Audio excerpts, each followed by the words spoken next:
어떤 사람은 이미 죽은 사람에게서 욕망을 느낍니다.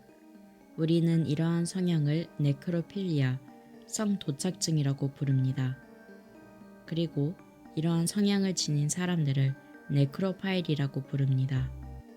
2020년 12월 3일 잉글랜드 켄트주 텀브리지 웨일스의 한 주택가에 경찰이 들이닥칩니다. 집주인의 이름은 데이비드 풀러. 당시 집에는 풀러 본인, 그의 세 번째 아내, 그리고 10대 아들이 함께 살고 있었죠. 당시 70대였던 풀러는 영국 병원의 전기 기사로 근무했습니다. 직장 동료들에 따르면 그는 친근한 직장 동료이자 남들이 하기 귀찮은 일도 웃으면서 하는 착한 사람이었습니다. 하지만 그의 평범한 일상 뒤에는 너무나도 어두운 비밀이 숨겨져 있었습니다. 이 어둠을 알기 위해 그리고 풀러의 체포를 이해하기 위해서는 약 39년 전으로 돌아가야 합니다. 1987년 영국 켄트주 텀브리지 웨일스 한 여성이 새로운 인생의 장을 펼치기 위해 이곳에 이사 왔습니다. 그녀의 이름은 웬디 넬. 당시 25살이었습니다. 좋지 못했던 결혼 생활을 정리하고 이제 막 새로운 인생을 시작하려던 참이었죠. 주변 사람들은 그녀를 독립심 강하고 책임감 있는 사람으로 기억합니다. 실제로 웬디는 마을의 사진 인화소에서 성실하게 일한 직원이었죠. 언젠가는 평범하고 따뜻한 가정을 꾸리는 게 그녀만의 작은 꿈이었습니다. 당시 남자친구였던 이안 플라스와의 결혼도 생각하고 있었다고 전해졌죠. 하지만 애석하게도 그녀의 꿈은 이루어지지 못했습니다. 6월 22일 밤, 여느 때처럼 일을 마친 그녀는 남자친구의 배웅을 받으며 집으로 돌아왔습니다. 그리고 그게 그녀의 마지막 모습이었습니다. 다음날 아침, 웬디는 출근하지 않았죠. 이상함을 느낀 남자친구가 그녀의 집을 찾았을 때 그녀는 이미 싸늘하게 식어 있었습니다. 사인은 교살 당하기 전에 둔기에 의한 후두부 가격 흔적을 발견했습니다. 침대와 매트리스는 그녀의 피로 얼룩져 있었고요. 더 끔찍한 사실은 그녀가 숨을 거둔 이후에도 범행이 계속되었다는 점입니다. 이는 부검 당시 범인의 유전자가 웬디의 몸에서 발견되었다는 점을 바탕으로 확인되었습니다. 또한 누군가와 싸우다 생긴 방어흔도 보이지 않았으며 벽이 얇은 원룸에 살았음에도 이웃 주민들이 아무런 소음을 듣지 않았다는 점을 통해 아마도 웬디는 깊게 잠든 이후에 범인이 공격을 가한 것으로 추측됩니다. 범인이 어떤 방식으로 그녀의 집에 침입할 수 있었는지는 아직도 밝혀지지 않았지만 일부 가설에 의하면 열려있는 창문을 통해 들어온 것 같다고 합니다. 웬디의 집에는 피로 물든 범인의 발자국이 발견되었습니다. 신발 발자국은 사건 수사에 중요한 단서입니다. 경찰들은 발자국의 특징을 찾아 신발 사이즈, 메이커, 모델 등을 추적해 해당 신발 소유자들 중 범행 현장 인근을 다녀간 인물이 있나 찾아보는 게 일반적인 수사 방식입니다. 설령 수사에 진전이 없어도 향후 수사 기술이 발전하면 당시에 쓸 수 없었던 증거 자료들을 활용할 수 있기 때문에 이들은 웬디의 집에서 발견한 모든 증거들을 보관했습니다. 웬디의 죽음은 인근 커뮤니티에 파장을 불러일으켰습니다. 피해자 여성이 범죄와는 아무런 연관이 없는 평범한 삶을 살았다는 점에서 누구든 피해자가 될 수 있다는 공포를 불러일으켰으며 벽 하나 두고 여러 사람이 사는 건물에서 소음 하나 나지 않으면서도 이토록 잔인한 범행을 저질렀다는 점에서 사람들은 본인들의 마을에 괴물이 살고 있고 아무도 안전하지 못하담을 깨달았습니다. 경찰은 총력을 다해 수사를 하고 있었지만 뚜렷한 용의자를 찾지 못한 상황이었습니다. 하지만 얼마 지나지 않아 또 다른 사건이 발생합니다. 그녀의 이름은 캐롤라인 피어스, 사건 당시 20살이었습니다. 웬디처럼 혼자서 지하 원룸에 살고 있었죠. 동네 인기 식당의 매니저로 일하던 평범한 젊은 여성이었으며 지인들에 따르면 캐롤라인은 활기가 넘치는 평범하고 친절한 사람이었습니다. 캐롤라인과 웬디의 집은 고작 1km 떨어져 있었습니다. 웬디의 살인사건이 발생한 이후 캐롤라인은 자신의 신변 보호를 위해 창문과 정문의 잠금 장치를 전부 교체했다고 합니다. 그만큼 캐롤라인은 주변의 경계를 게을리하지 않았습니다. 하지만 그런 대비가 무색하게도 1987년 11월 24일을 마지막으로 캐롤라인은 사라집니다. 전날 친구들과 같이 놀다가 택시 타고 귀가한 게 그녀의 마지막 모습이었죠. 경찰 수색 중 실종 당일 그녀의 집 근처에서 여성 비명 소리가 들렸다는 증언이 나옵니다. 다만 이 비명이 캐롤라인의 비명이었는지는 아직까지도 확인되지 못했습니다. 경찰은 그 이상의 증거를 찾지 못했고요. 3주 후 12월 15일 경찰은 결국 캐롤라인을 발견했지만 이미 때는 한참 늦었습니다. 캐롤라인은 집에서 약 65km 떨어진 한적한 도랑에서 옷이 벗겨진 채 발견되었습니다. 주변에는 농작물들이 자라고 있어 일반적인 사람이라면 쉽게 발견할 수 없는 위치였습니다. 그곳을 지나가던 농장주가 트랙터 위에 앉아 있었기 때문에 우연히 발견한 거였습니다. 만약 그가 아니었다면 더 오랜 시간 캐롤라인은 도랑에 방치됐을지도 모릅니다. 보검 결과 캐롤라인의 사인은 웬디와 동일하게 교살입니다. 다만 그 외에도 사망 직전 강한 둔기에 의해 후두부가 가결당했다는 점도 똑같았습니다. 경찰들은 이 두 사건의 부검 결과 피해자의 성별과 나이대가 동일하며 인근 지역에 거주했다는 점을 통해 동일범의 소행임이 틀림없다고 결론 내렸습니다. 하지만 수사 기술이 지금만큼 발전되지 못했습니다. 당시 CCTV도 보급되지 않았고 휴대전화 기록도 존재하지 않았습니다. DNA 기술 역시 아직 미숙했습니다. 그럼에도 불구하고 경찰은 미래 수사 기술이 발전될 거라는 믿음을 가지며 현장에서 범인이 남긴 모든 흔적들을 수집했습니다. 쇼핑백에 남겨진 피 묻은 신발 자국, 웬디의 집에서 발견된 하얀색 블라우스 컵스, 그리고 캐롤라인의 스타킹에서 발견된 범인의 DNA 흔적까지. 그 당시 경찰들은 이 이상 수사를 이어나가지 못해 콜드 케이스로 남겨졌습니다. 시간이 흐르고 2019년 다양한 DNA 추적 기술들이 새롭게 등장하면서 경찰들은 증거품으로 보관하던 범인의 유전자 검사를 시도했습니다. 경찰들은 파밀리얼 DNA라는 기술을 사용했습니다. 이 기술은 유전적 흔적을 남긴 대상을 직접 찾기 어려운 경우 그와 유사한 친인척의 유전자부터 찾아주는 기술입니다. 경찰들은 보관 중이었던 범인의 DNA 샘플로 그의 친인척을 찾아 범인의 모든 가족 구성원의 과거 행적을 살펴보았습니다. 그리고 마침내 경찰들은 데이비드 풀러를 찾았습니다. 2020년 12월 3일 경찰은 한 남자의 집 문을 두드립니다. 당시 남성은 67세로 인근 병원 두 곳에 전기기사로 일해온 인물이었습니다.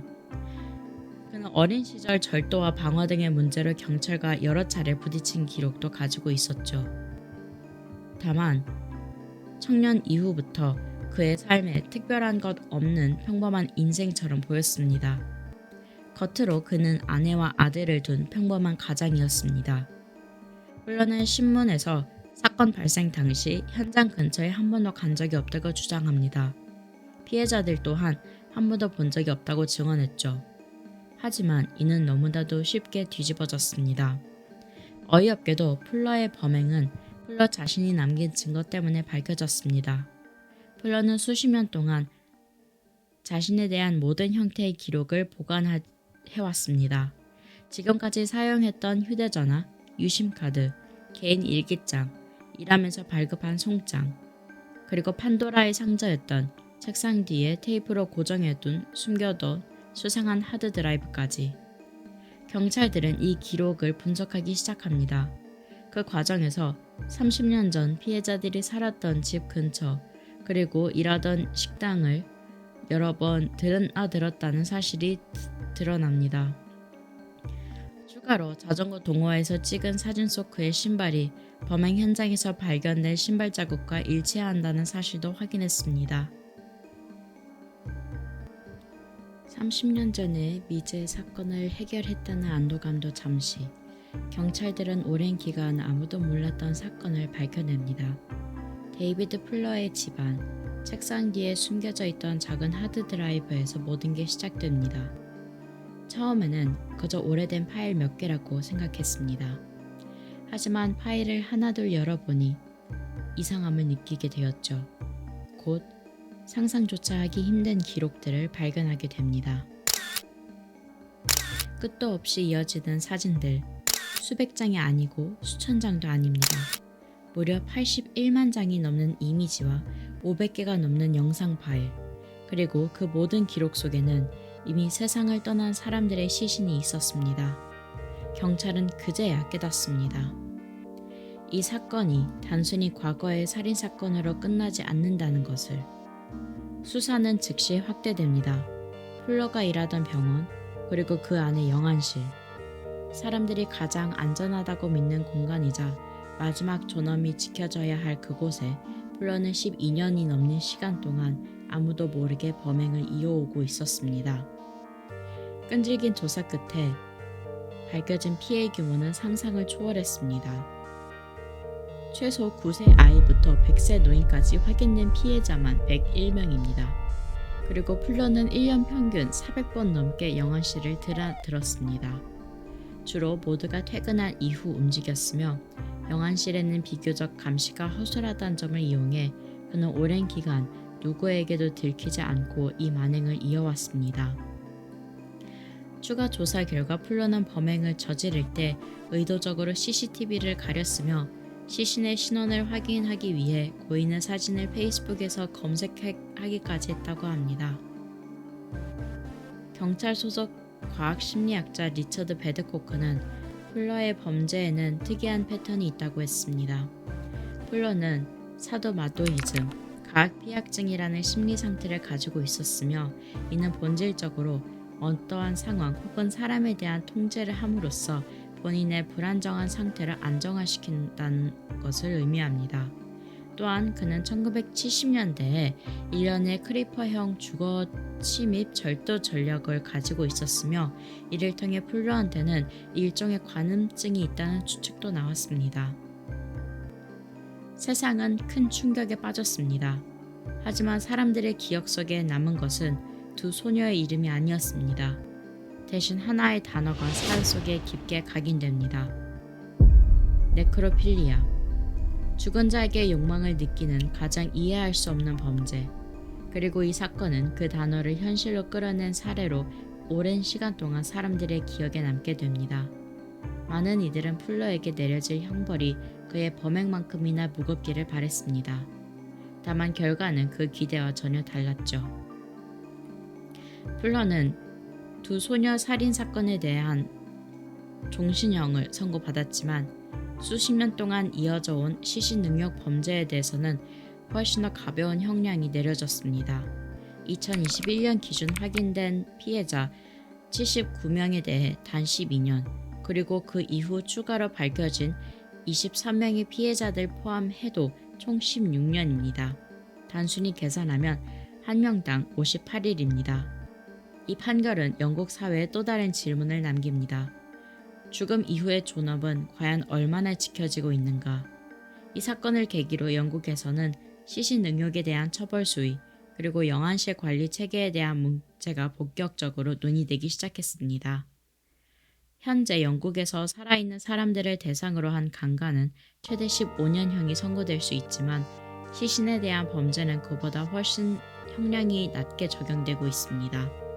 그리고 지금도 그 기준은 여전히 논란의 대상이 되고 있죠. 플러의 범행이 남긴 피해는 단순히 고인에게서 끝나지 않았습니다. 그 상처는 남겨진 사람들에게까지 이어졌습니다. 자신의 어머니, 누나, 동생, 혹은 할머니가 가장 존엄하게 보호받아야 할 순간, 가장 안전하다고 믿었던 공간에서 모욕당했다는 사실은 많은 유가족들을 힘들게 했습니다. 일부는 끝내 그 사실을 받아들이지 못했고요. 그 충격으로 인해 삶이 무너진 사람도 있었습니다. 해당 사건 이후 사랑하는 이를 따라 생을 마감한 유가족도 있었으며 당시 9살이었던 한 소녀는 10수년이 지난 지금까지도 정신과 치료를 이어나가고 있습니다. 하지만 그에 비해 플로에게 내려진 형벌은 많은 이들이 납득하기 어려운 수준이었습니다. 사람들은 또 다른 질문을 던지기 시작했습니다. 이 모든 일은 정말 단 한 사람만의 문제였을까 하고 조사 과정에서 드러난 것은 더 불편한 현실이었습니다. 허술한 영안실 관리, 느슨한 출입 통제, 그리고 누구나 쉽게 접근할 수 있는 영안실 구조. 심지어 일부 장례 관련 직종은 특별 기준 없이도 등록이 가능하며 적절한 시설이 아닌 곳에도 시신이 보관될 수 있는 상황이었습니다. 이 사건은 데이비드 플러라는 한 개인의 범죄가 아니라 플러라는 괴물이 오랜 시간 아무도 모르게 범행을 이어오게 만든 환경의 문제이기도 했습니다. 2015년 영국 정부는 독립조사위원회를 구성하고 의료 경영자이자 신장 전문 의인 조나단 마이클 경에게 사건 전반에 대한 조사를 맡깁니다. 마이클 경은 이렇게 말했습니다. 우리는 사랑하는 사람이 세상을 떠난 이후에도 그 존엄이 살아있음 때와 다르지 않게 지켜질 것이리라 믿습니다. 하지만 조사 결과 그 믿음은 부질없는 듯 했습니다. 사건이 세상에 알려진 이후에도 영국 장례 제도는 크게 달라지지 않았으며 여전히 많은 부분의 허점이 그대로 남았습니다. 사람들은 평화를 원하지만 세상은 이러한 끔찍한 사건들에 의해 겨우 바뀌어야 한다는 당위성을 깨닫게 되죠. 데이비드 플러의 범죄는 그 자체만으로도 충분히 충격적이지만 사람들로 하여금 두려움을 자극하는 건 그가 오랜 시간 동안 누구도 모르게 그곳에 있을 수 있었다는 사실입니다. Been hoping and hoping and hoping for years, and now it's just come, and it's not going to sink in for a little while.